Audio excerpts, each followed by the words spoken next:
بسم اللہ الرحمن الرحیم۔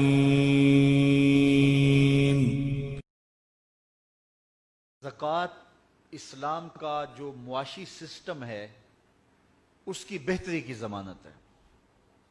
سارے لوگ امیر ہو جائیں، سارے غریب ہو جائیں، یہ اللہ کی حکمت نہیں ہے۔ کچھ غریب کچھ امیر، تاکہ نظم زندگی چلتا رہے۔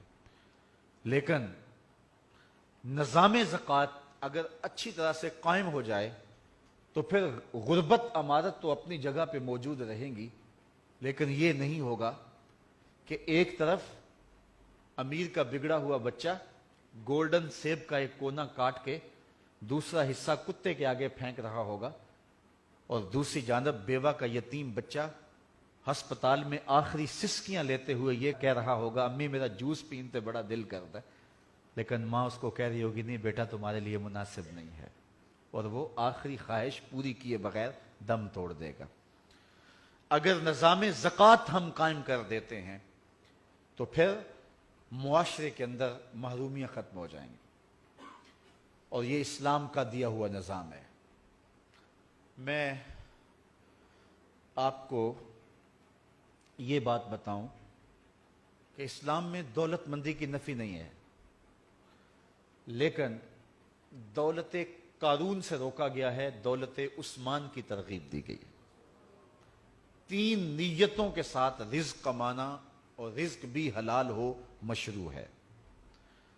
پہلی نیت اپنے آپ کو سوال سے بچانا، تو مجھے مانگنا نہ پڑ جائے، کسی کے آگے ہاتھ نہ پھیلانا پڑ جائے۔ دوسری نیت اپنے بچوں کی کفالت کرنے کی نیت۔ تیسری نیت معاشرے کے اپاہج، کمزور یا جن کا کوئی کمانے والا نہیں ان کی مدد کرنے کی نیت۔ ان 3 نیتوں سے حلال کمایا تو شریعت میں محمود ہے، اور سچا تاجر کل قیامت کے دن نبیوں کے ساتھ اٹھایا جائے گا۔ یہ بہت بڑی بات ہے، لیکن نیتیں یہ 3 ہوں اور رزق بھی حلال ہو۔ اگر نیتیں یہی ہیں لیکن رزق حلال نہیں ہے، ڈاکہ اس لیے کیا کہ غریب بچیوں کی شادی کر دوں، تو نیت اچھی ہے لیکن عمل اچھا نہیں ہے۔ اچھا، رزق بالکل حلال ہے لیکن نیت ان تینوں کے ساتھ ایک یہ بھی آ گئی، میں معاشرے میں نمایاں ہو جاؤں، میں رشتہ داروں میں اوپر چلا جاؤں، میں جو ہے وہ میرا ٹور ٹپا ہو، تو یہ مقاصد اگر آ گئے تو رزق حلال بھی اس کے لیے محمود نہیں رہے گا۔ بدقسمتی ہے کہ ہر سال سیلاب آتا ہے تو لاکھوں لوگوں کے گھر بہہ جاتے ہیں۔ 67 سال سے سیلاب کی گزرگاہیں وہی ہیں، اس کے باوجود ابھی تک سیلاب تباہیاں مچاتا ہے۔ یہاں گزرگاہیں گہری کی جا سکتی تھی، سب سے زیادہ جرمنی میں بارشیں ہوتی ہیں تو وہاں 50-50 فٹ گہرے جو ہیں وہ دریا ہیں، اور جتنا پانی ہو وہ کھینچ کے سمندر میں لے جاتے ہیں۔ تو یہاں دریا زمین کے برابر کیوں ہیں؟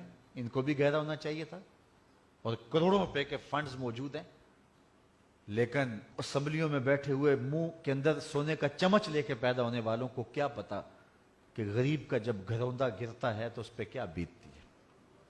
وہ ماں جس نے پائی پائی جوڑ کے، کمیٹیاں ڈال ڈال کے، لوگوں کے گھروں کے برتن مانج مانج کے بیٹی کا جہیز بنایا ہوتا ہے، جب پانی کا ریلا بیٹی کا جہیز بہا کے لے جاتا ہے تو اس ماں کے دل پہ کیا گزرتی۔ میرے رونگٹے کھڑے ہو جاتے، مجھے ایک بات یاد آتی ہے۔ ایک شخص کی جوان بیٹی فوت ہو گئی اور میں ان کے گھر فاتحہ کے لیے گیا،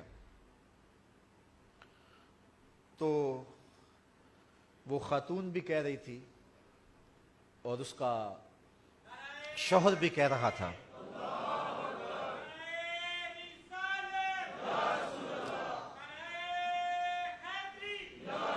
جوان بیٹی کے فوت ہونے کا دکھ اس کا اظہار ہو رہا تھا، اور ساتھ انہوں نے جو بات کی اس سے آپ معاشرے کا اندازہ لگا سکتے ہیں کہ ماں کہہ رہی تھی بیٹی چلی گئی، میری بڑی لاڈلی بیٹی تھی، بہت کچھ اس نے کہا، اور پھر آخر میں کہا چلو اللہ بہتر ہی کرتا ہے، اس کا جو جہیز بنایا تھا چلو چھوٹی کے کام آ جائے گا۔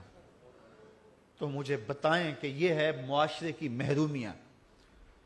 جب وہ ڈور ڈنگر جو 5-5 سال سے پال کے جوان کیے ہوتے ہیں اور بوڑھے باپ کی آرزو ہوتی ہے ان کو بیچ کر کے ہم بیٹی کی شادی کر دیں گے، جب پانی میں بہ جاتے ہیں تو اس کیفیت کو وہ نہیں جان سکتے جو ایوانوں میں بیٹھے ہیں. سکھیے دی گل سکھیا سن کے اتنا خوش نہ ہوندا، دکھیے دی گل دکھیا سن کے ہنجو پر ہوندا. تو میاں صاحب فرماتے ہیں اصل یہ دکھیا ہی جان سکتا ہے کہ کیفیت کیا ہوتی ہے. کاش کہ ہمارے آیان اقتدار کو یہ توفیق نصیب ہو کہ پشتوں کے لیے جو اربوں روپے پڑے ہیں اس سے جو ہے وہ بند باندھے جائیں اور جو ہے وہ پانی کی آبی گزرگاہیں جو ہیں ان کو گہرا کیا جائے اور ہر سال یہ ظلم اور یہ زیادتی نہ ہو. آفتیں تو آتی ہیں، تمام ممالک میں آتی ہیں، لیکن اس طرح کے نقصان نہیں ہوتے. یہ ہماری ناحکمتی کا نتیجہ ہے. پھر اشک شوئی کے لیے ہم جو ہیں وہ انہیں کچھ کر رہے ہوتے ہیں اور وہ بھی وعدوں تک جو ہے وہ حاصل ہوتا ہے، اس کے آگے کچھ نہیں ہوتا.